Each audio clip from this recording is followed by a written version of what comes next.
आता लिक्विडेशन मध्ये काय नेमकं बघा.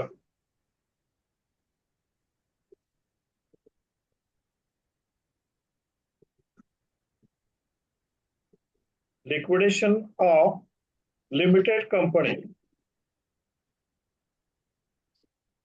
आता लिक्विडेशन याचा अर्थ काय, तर कंपनी शटडाऊन होणं. कंपनी काय व्हायचं, बंद करणे. हा, Yes, sir. शटडाऊन. आता समज एक्स लिमिटेड ही कंपनी शटडाऊन करायची आहे, क्लोज करायची आहे. मग ते क्लोज करण्यामाग काही रिझन असू शकेल. तर क्लोज करायची म्हणजे नेमकं काय रे, कंपनी मधल्या ज्या काही असेट्स आहेत, बरोबर, Yes, त्या सेल केल्या जातात. sir. असेट काय करायच्या,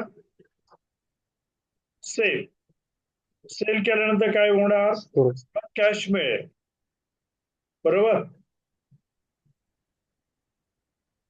आता आलेल्या कॅश मधनं payment of liabilities, payment of liabilities, कळलं. आणि लायबिलिटीज पे केल्यानंतर जर काही कॅश उरली तर ती payment to owners. Yes, owners sir. म्हणजे कोण इथं, शेअर होल्डर, कळलं. हाँ sir. आता हे चेन आहे. आता हे सगळं जे आहे हे सगळं प्रोसेस करण्यासाठी एका व्यक्तीची नेमणूक केली जाते. समजा मिस्टर झेड या ठिकाणी अपॉइंट केला गेला, तर याला म्हणायचंय, हा जो झेड आहे तो कोण आहे, लिक्विडेटर.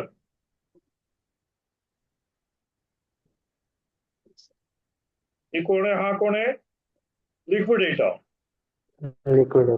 आता हा लिक्विडेटर काय करतो, तर कंपनी मधल्या ज्या काही सगळ्या असेट आहेत,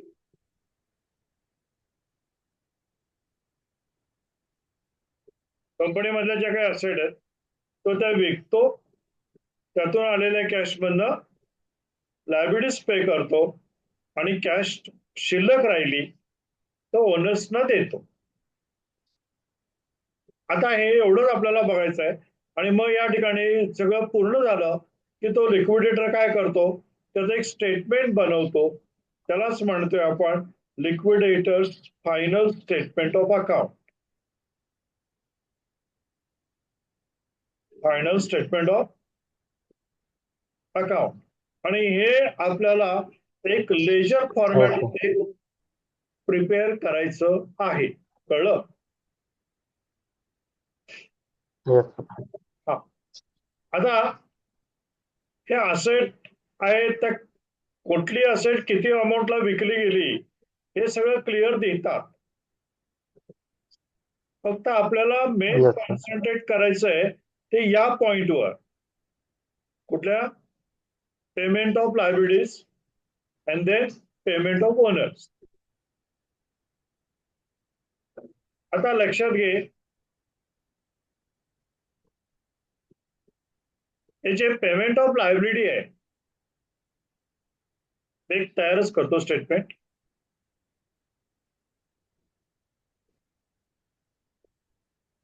लिक्विडेटर्स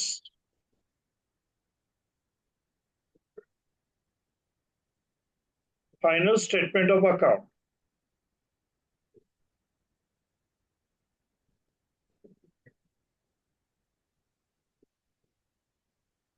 असं आपल्याला लेजर फॉर्मॅट मध्ये एक तयार करायचं आहे.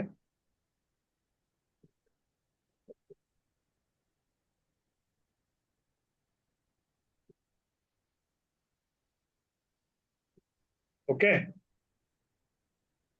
Yes, sir. या ठिकाणी येणार आहे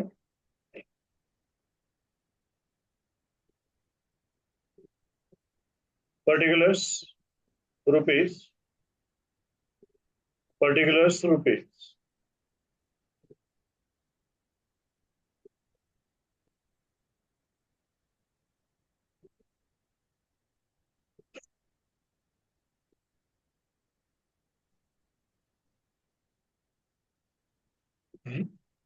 आता लक्षात घ्या, हे जे डेबिट साइड आहे ना, रिसिट साइड आहे हा, येस सर. हे काय आहे, रिसिट साइड आहे. आता लिक्विडेटर कडे या, कोण आहे हा liquidator, for example mister Z, त्याच्याकडे कॅश कुठल्या कुठल्या मार्गाने आली ते तो डेबिटला घेतो, आणि जे काही पेमेंट केलं तर तो पेमेंट क्रेडिट साइडला लिहितोय. कळलं? Yes sir. आता सुरुवातीला डेबिट साइड सांगतो तुला. सुरुवातीला इथं बॅलन्स शीट मध्ये कॅश इन हँड आणि कॅश ॲट बँक जर दिला असेल तर ते सुरुवातीला इथे घ्यायचं आहे. म्हणजे इथं येणार टू बॅलन्स ब्रॉट डाऊन, त्यामध्ये कॅश बँक. कळलं? कॅश बँक हे तुला बॅलन्स शीट दिली जाते. बॅलन्स शीट मध्ये जर कॅश आणि बँक असेल तर जे काय असेल ते टू बॅलन्स ब्रॉडर म्हणून इथं घेऊन टाकायचं. ओके. नेक्स्ट पॉईंट काय आला, to assets realised. To assets realised. आता असेट विकल्या, कुणी विकल्या, या लिक्विडेटरनं विकल्या. मग ते तुला सममध्ये देतात की बाबा प्लांट अँड मशिनरी किती अमाऊंटला विकली गेली, त्यानंतर फर्निचर किती अमाऊंटला विकलं गेलं, स्टॉक किती गेलं, डेटर्स कडनं किती वसूल झाले, कलेक्शन फ्रॉम डेटर्स. ओके, हे सगळं दिलं जाते. याची टोटल आउटरला घे. कळतंय का? Yes sir. हा. आता त्यानंतर अजून काय येतं इथं डेबिटला,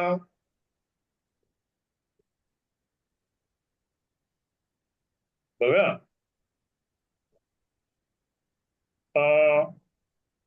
to surplus amount recovered from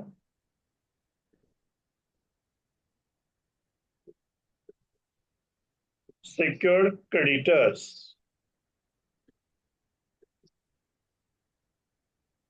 कळलं? Yes. Surplus amount recovered from secured creditors. आता याचा अर्थ काय ते मी तुला सांगतो.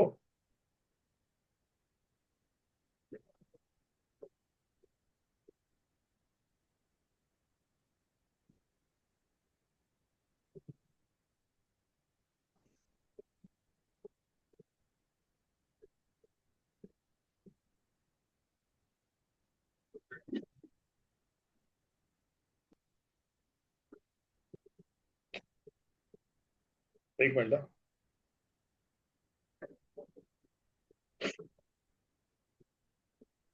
आता बघा,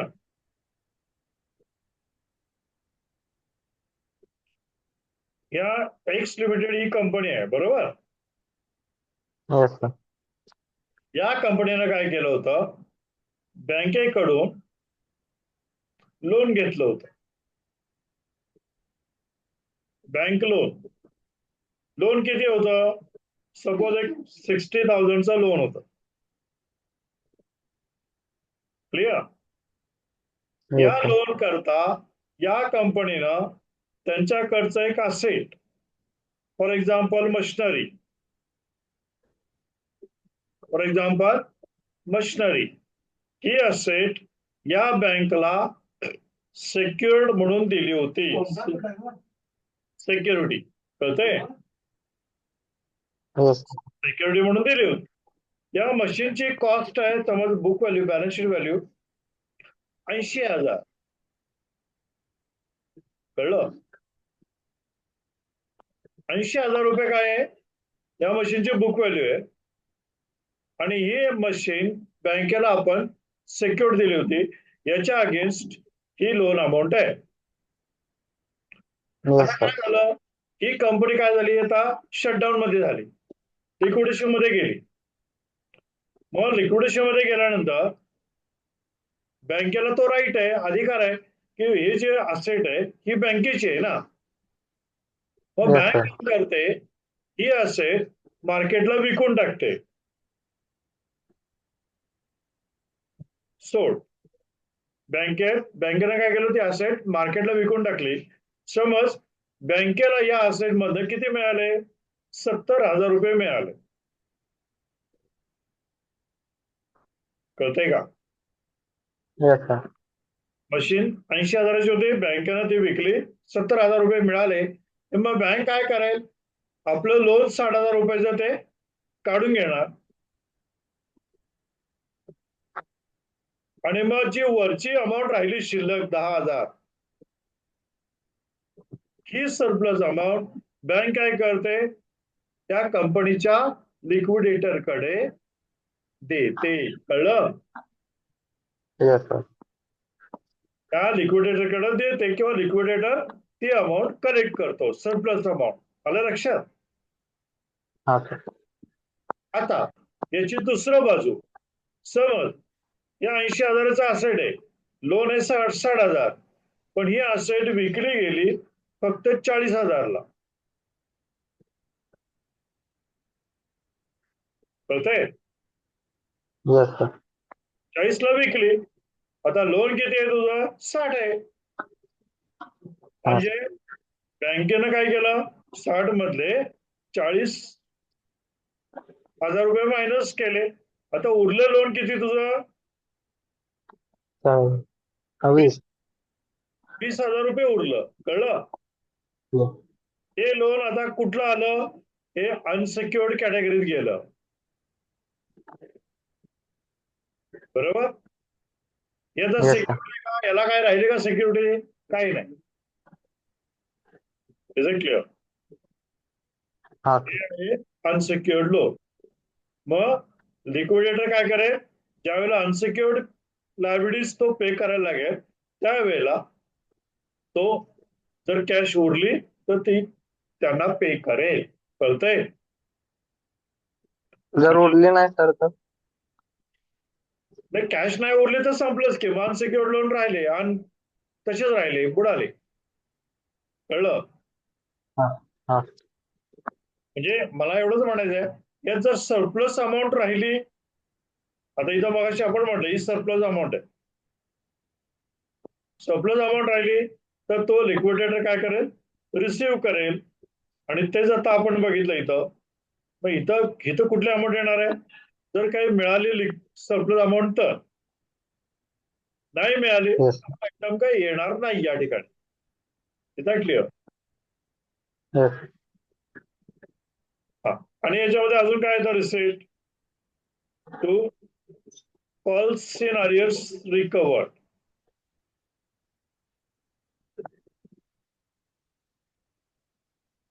फॉल्स इन अरियर्स रिकवर्ड म्हणजे काय, आता बघा, त्या एक्स लिमिटेडनं ज्यावेळेला शेअर्स इश्यू केले होते,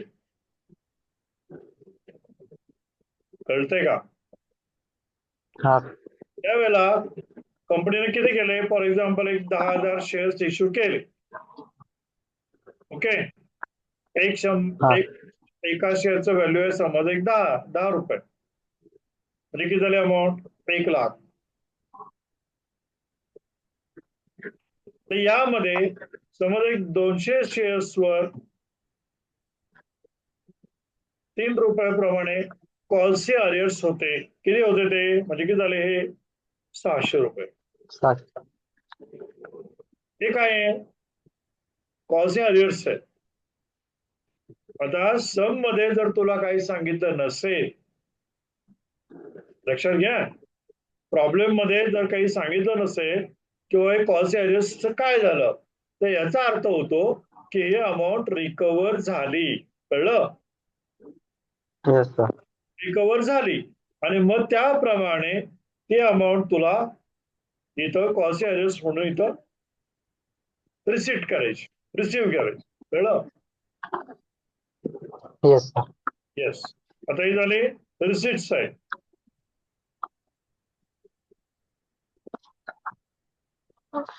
आता पेमेंट साईड करताना लक्षात घे त्याचे टोटल 8 पॉइंट आहेत आणि त्याची पेमेंट ऑर्डर आहे ती कंपनी ऍक्ट न फिक्स केलेली आहे. म्हणजे ज्या काही लायबिलिटीज आहेत त्या कशा पद्धतीने कुठल्या क्रमानं पे करायच्या आहेत त्याचं पेमेंट ऑर्डर फिक्स केलेलं आहे. लक्षात आलं? Yes sir. आता बघ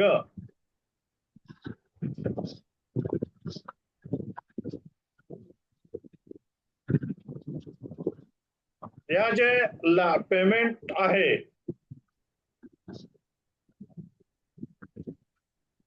पेमेंट ऑफ लायबिलिटी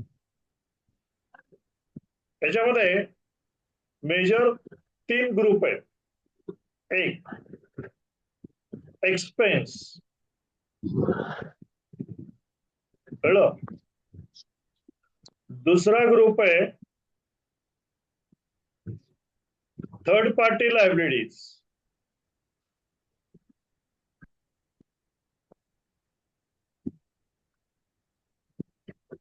कळलं? आणि तिसरा ग्रुप आहे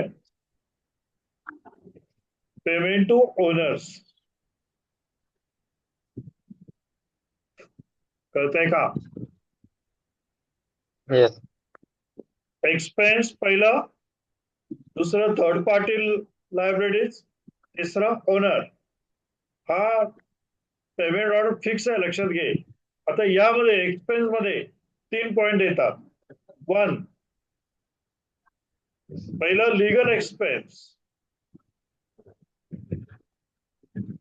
ओके, लीगल एक्सपेन्स म्हणजे जर काही लीगल चार्जेस किंवा चेकर जर काय असेल प्रोसिजर तर त्याचं पेमेंट पहिलं केलं जाईल.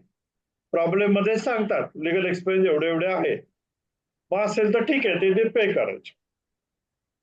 येस. दुसरं लिक्विडेटर्स रेम्युनरेशन.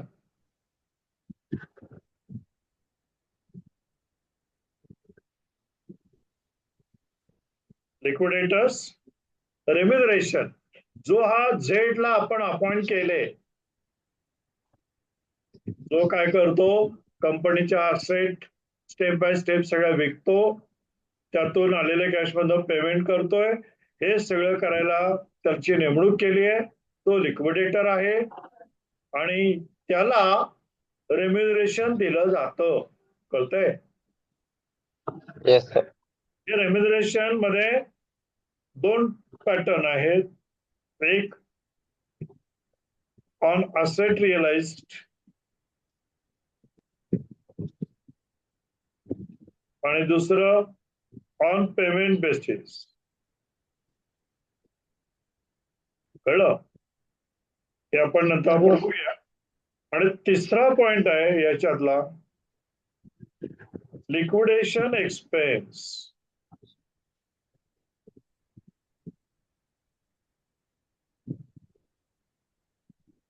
लिक्विडेशन एक्सपेन्सेस म्हणजे डिझोल्युशन एक्सपेन्स ज्याला आपण म्हणतो. कळतंय का? Yes sir. हे 3 पॉइंट हे एक्सपेन्सच्या अंडर आलं. लक्षात घे एक्सपेन्स मध्ये सुद्धा याची प्रायोरिटी फिक्स आहे.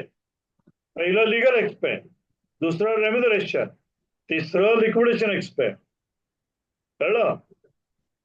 आता येस हे सर. सगळं 3 पेमेंट झाल्यानंतर मग लायबिलिटी कडे वळायचं आहे. Third party liability. Third party liability मध्ये 3 स्टेप आहेत. एक preference liability, preference creditor. Okay, preferential liabilities किंवा प्रेफरन्शियल क्रेडिटर्स. दुसरं आहे सेक्युअर्ड क्रेडिटर्स.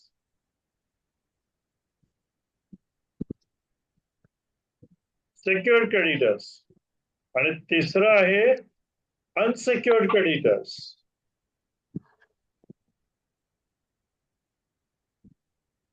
कळतंय का?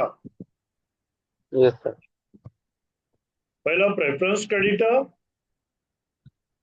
दुसरं सेक्युअर्ड क्रेडिटर, तिसरं अनसेक्युअर्ड सर. Unsecured creditor.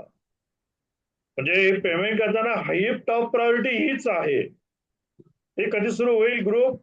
हे सगळं क्लिअर झाल्यावर. कळलं? तुझ्याकडं जेवढी अवेलेबल कॅश आहे त्यातून ते पेमेंट होत जाईल. आणि हे सगळं झाल्यानंतर मग शेवटचा ग्रुप ओनर्स, त्याच्यामध्ये 2 पॉइंट. एक, payment to preference share holder. कळलं? आणि मग नंतर number 2, payment to equity share holder. कळलं? Yes sir. येस. असे एकूण किती पॉइंट झाले? 3 आणि 3 6 आणि 2 8. 8. लक्षात आलं? Yes sir. आता हे आपण ह्याच्यामध्ये लिहूया. तेव्हा म्हणजे इथं पहिलं पेमेंट काय केलं आपण? Payment to legal expense.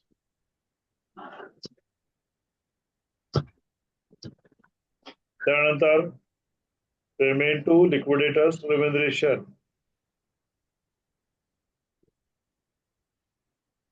त्यानंतर लिक्विडेशन एक्सपेन्सेस.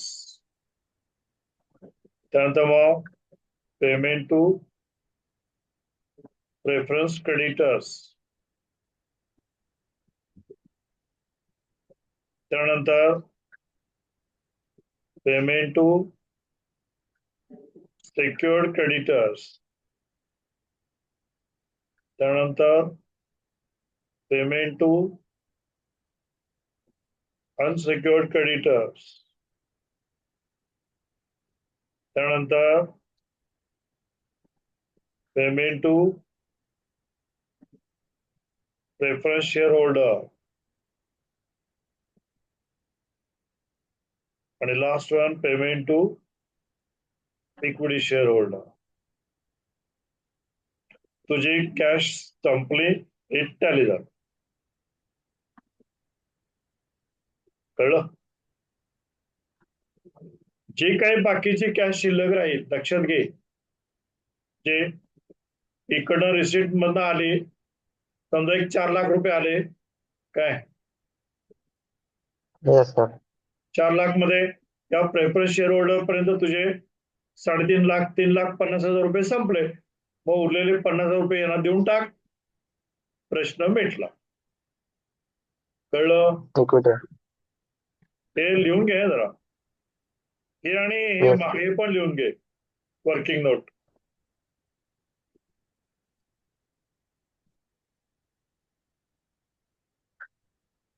लिहून झालं की सांग.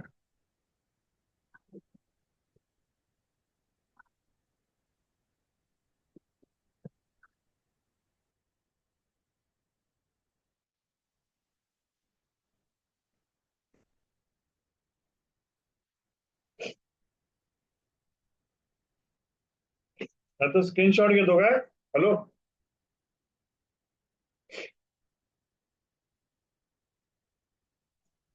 आदित्य, हाँ सर. स्क्रीनशॉट घे. येस.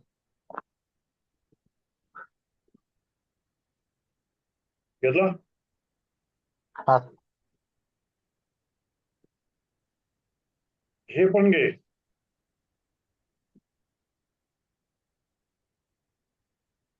Yes sir. हे सगळं आलं का खालचं? हाँ सर. बरोबर, पुढे हाँ. जाऊया. येस. आता 1 बाय 1 बघा.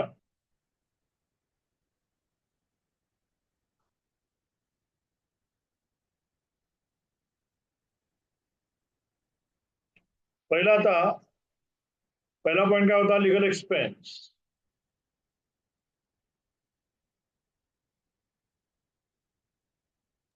हे काय? स्टम्प मध्ये तुला डायरेक्ट अमाऊंट दिली जाते, दिली तर ठीक आहे, नाही दिली इग्नोर इट.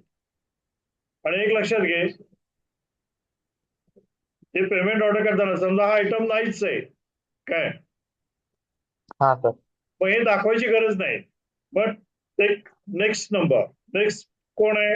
Liquidator remuneration. मग हे पे करायचं डायरेक्ट. आलं लक्षात? Yes sir. हा, पण हे नाहीये म्हणून पहिलं हे घ्यायचं नाहीये, या पेमेंट ऑर्डर प्रमाणे जायचं आपल्याला. कळलं? ओके. आता दुसरं आहे लिक्विडेटर्स रेम्युनरेशन.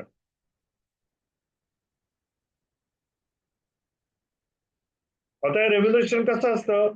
मी तुला म्हटलं की 2 पॉइंट येतात. एक असेट रिअलाइज्ड वर येतं.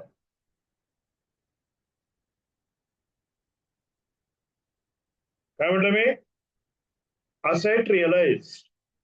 आता प्रॉब्लेम मध्ये सांगतात की liquidator is allowed 5% remuneration on asset realized by him.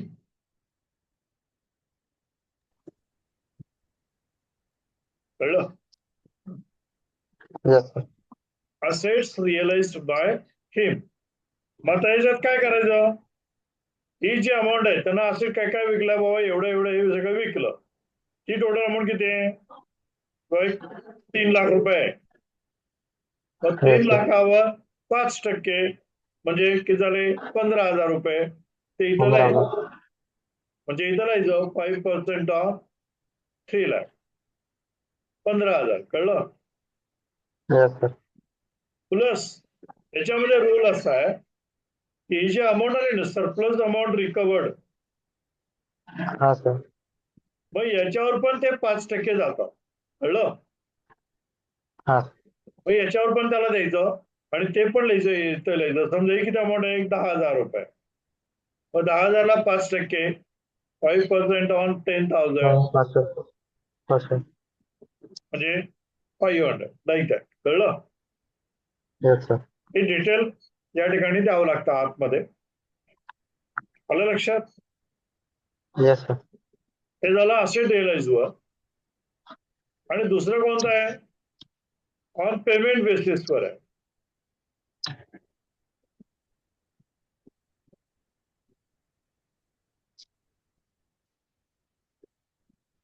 त्याच्यात कसं असतं, म्हणजे ऍडजस्टमेंट कशी देतात की liquidator is allowed 2% remuneration on payment to unsecured creditors. कळलं? Yes sir. काय म्हणतो मी? Payment to unsecured. Unsecured creditor. आता अनसेक्युअर्ड क्रेडिटर्स काय काय आहेत रे? आपल्याला माहिती आहे. Total trade creditors, yes is sir. Payable, बरोबर? बँक ओव्हरड्राफ्ट, बिल्कुल. Like that. हे पेमेंट आपण म्हणतो त्याला अनसेक्युअर्ड क्रेडिटर आहे, ते नाही का? Yes sir. आता ही टोटल बॅलन्स शीटला ही टोटल अमाऊंट किती आहे अनसेक्युअर्ड क्रेडिटर्स? समजा एक 60,000 रुपये आहे. Yes sir. तिन्ही मिळून. हा, पण लक्षात घे, या 60,000 मध्ये तुझ्याकडं हे अनसेक्युअर्ड पेमेंट करताना जे पेमेंट टू सेक्युअर्ड क्रेडिटर आहे, इथपर्यंत हाँ. पेमेंट करत आलोय आपण, नाही का? Yes sir. हे केल्यानंतर तुझ्याकडे किती कॅश शिल्लक आहे ते बघायला लागेल ना. हाँ सर. कळतंय? तुझ्याकडे किती कॅश शिल्लक आहे ते बघायचं. ओके. मग आता समजा ती कॅश शिल्लक आहे 80,000. मग आता काय होतंय? तुला हे फुल पेमेंट करता येते, नाही का? Yes sir. मग काय करणार तू? 60,000ला 2% काढायचं आधी, नाही का? 3000. 1200 रे. हा 1200.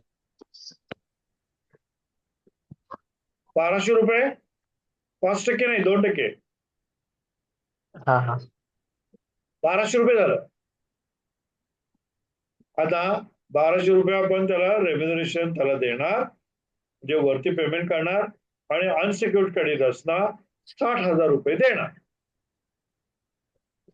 येस. म्हणजे एक लक्षात घे, हे पेमेंटसाठी या कंडिशन मध्ये ही अमाऊंट प्लस त्याचं रेम्युनरेशन, जे टोटल रिक्वायर्ड अमाऊंट इथे किती होते, 61,200. बरोबर. येस. कळते का? हा एक पॉइंट झाला. हा आता लक्षात घे, तुझ्याकडची अवेलेबल कॅश एवढी नाहीये. किती आहे? सपोज एक 50,000च आहे.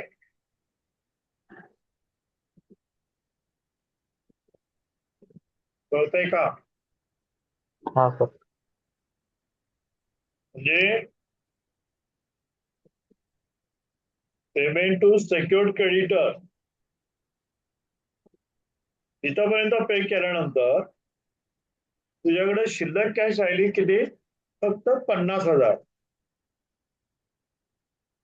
आणि आता हे अनसिक्युअर्ड क्रेडिटर्सचा टोटल बॅलन्स शीटला फिगर किती आहे? आपली 60,000 आहे. येस. जे आपण आता हे फुल पेमेंट करू शकतो का? नाही. अशा वेळेला काय करायचं? ही अमाऊंट तर आपण आता देणार आहे अनसिक्युअर्ड क्रेडिटरला, लक्षात घे. हा पण ही अमाऊंट आपण टोटल एवढी यांना देऊ शकत नाही अनसिक्युअर्ड क्रेडिटरला. का? कारण हे प्लस रेम्युनरेशन असं दोन्ही मिळून ते 50 मध्ये बसवायचं आहे. कळतंय? मग हा मी आता काय कॅल्क्युलेशन करणार? 50,000ला इंटू 2 डिवायडेड बाय 102, म्हणजे ही अमाऊंट मी 102% असं ऍझ्युम करणार, आणि मग 2%चं रेम्युनरेशन वर्कआउट करणार. कळतंय? Yes sir.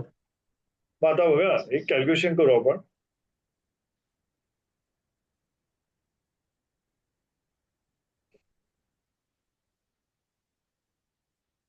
ते बघा, म्हणजे 50,000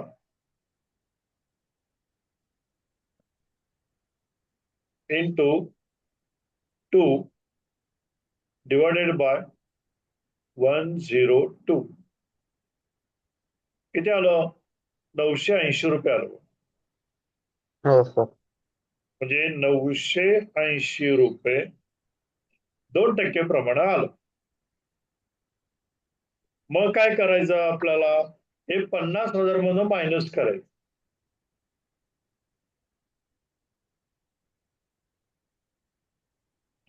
पन्नास हजार मधून 980 गेले, किती राहिले? 49 20. 49,000. 49,020. कळलं? येस. आता याच्यावर 2% वर्कआउट कर बघू, किती आलं बघ. हा बघूया. 49,020 इंटू 0.02. कळलं?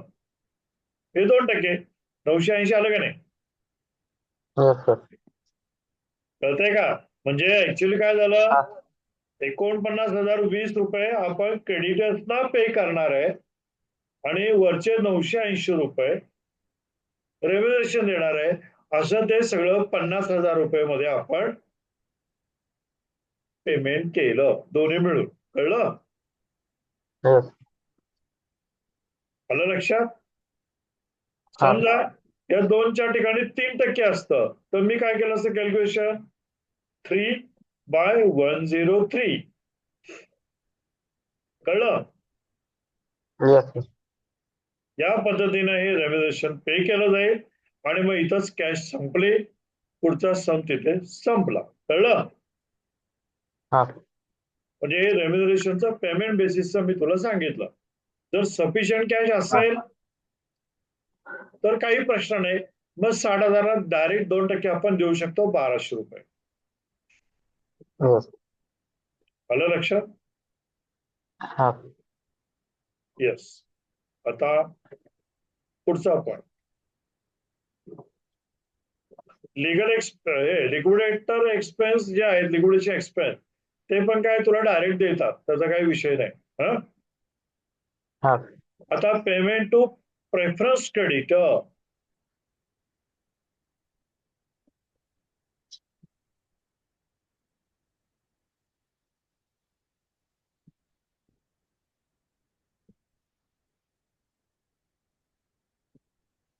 लक्षात घे, payment to preferential creditors.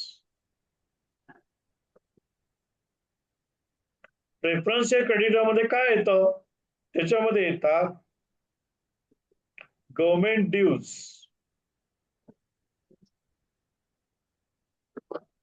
Government dues म्हणजे काही गव्हर्नमेंटला काही पेमेंट करायचं आउटस्टँडिंग राहिला असेल तर ते, किंवा टॅक्स पेमेंट, टॅक्स ड्यूज. कळलं? कंपनीकडनं काही टॅक्सचं पेमेंट करायचं राहिलं असेल तर ते. त्याच्यानंतर येतं प्रेफरन्स क्रेडिटर मध्ये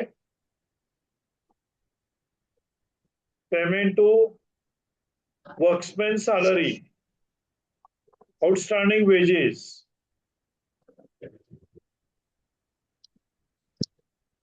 कळतंय का? आता यामध्ये, येस. अरे आदित्य, आपलं वेळ संपत आले. तुला आता वेळ आहे का पुढं? सर मी जरा बाहेर चाललोय. ठीक आहे, मग आता उद्याचं शेड्यूल काय? उद्या उद्या उद्या उद्या दुपारी चालेल सर 3. उद्या दुपारी चालेल? हा. कारण 4:30ला चालेल काय? चालेल सर. ठीक आहे, उद्या 4:30ला जरा डबल पिरियडला ऍडजस्ट करून दे मला टाइम. हा. उद्या ठीक आहे सर. उद्या नाही, परवा दिवशी मॅच आहे. उद्या काही नाही. बरं, मग उद्या डबल पिरियड घेऊ आपण.